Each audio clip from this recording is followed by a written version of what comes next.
Hi everyone, Dr. Justin Golston here.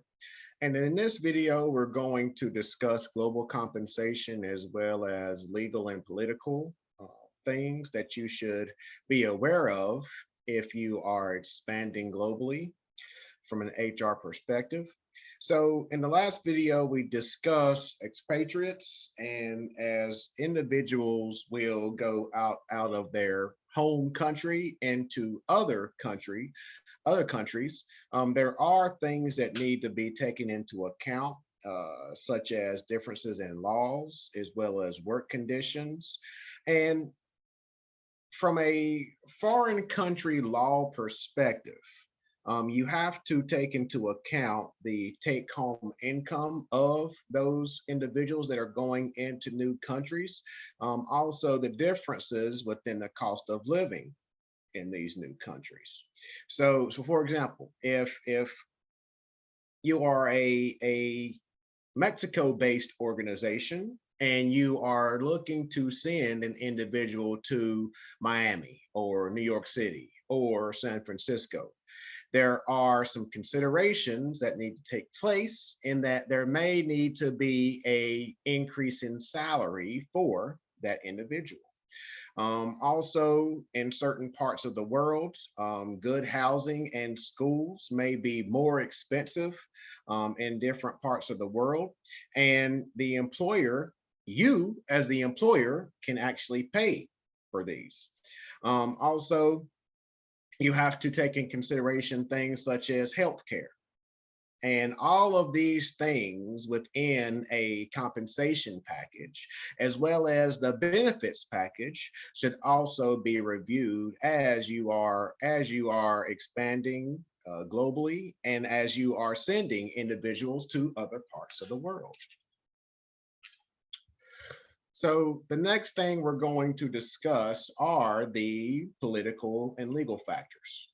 So given that there may be some political concerns based on religion, based on gender, that may impact your employees. Those are some of the things that have to be considered as you are expanding globally for the protection of the individuals within your workforce. Okay, so once again, it will be very important to reach out to people with knowledge in that particular region to understand whether or not there are going to be any political or legal considerations as you are sending individuals to other parts of the world. Also, global safety and health. So given that we are still experiencing the effects of the pandemic, there are a number of things that need to be considered in terms of vaccinations in certain parts of the world where the vaccination requirements, the vaccination regulations in the US are different than they are in the UK. They're different than they are in Canada. They're different than there are in Australia. So the global safety and health of your workforce is also very, very, very important. It's in my opinion, one of the utmost importance of an organization, of an HR profession.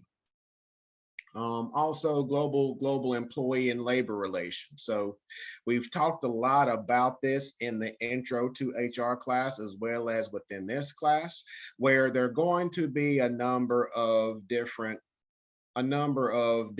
considerations based on where you are sending your employees. So employee relations, labor relations, unions, will be different in certain parts of the world. So there are a number of, again, political and legal factors that need to be considered. And once again, the best way to understand those factors will be to connect and partner with individuals from those countries. So to wrap up this discussion, as an overall perspective, from a global ethics and HR perspective, I think that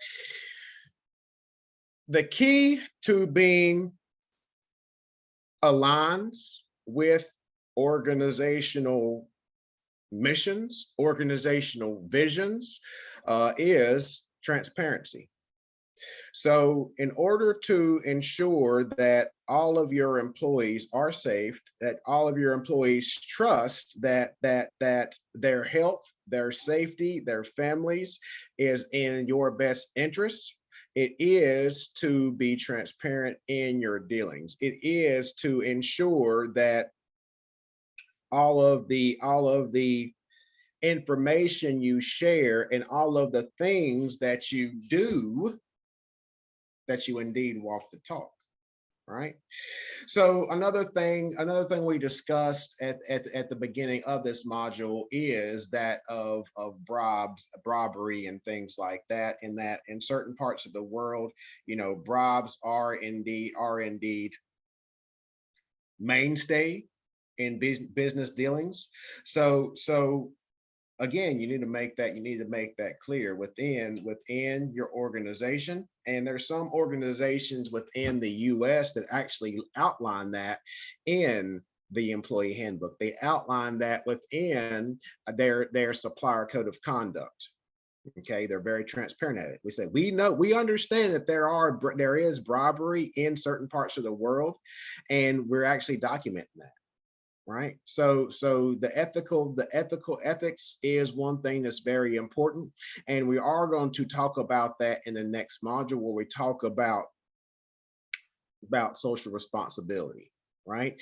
Now there is a term referred to as corporate social responsibility, CSR, but in my teachings at the graduate level, and in creating corporate social responsibility courses, whenever individuals see that CSR, whenever individuals see CSR, whenever individuals see that term corporate social responsibility, they feel that it's the responsibility of Fortune 500 companies to act ethically, right? So I tend to remove the corporate out of corporate social responsibility, because it is everyone's responsibility to act ethically, to act morally within the organization. So once again, we're going to speak more about that in the next module. And until next time.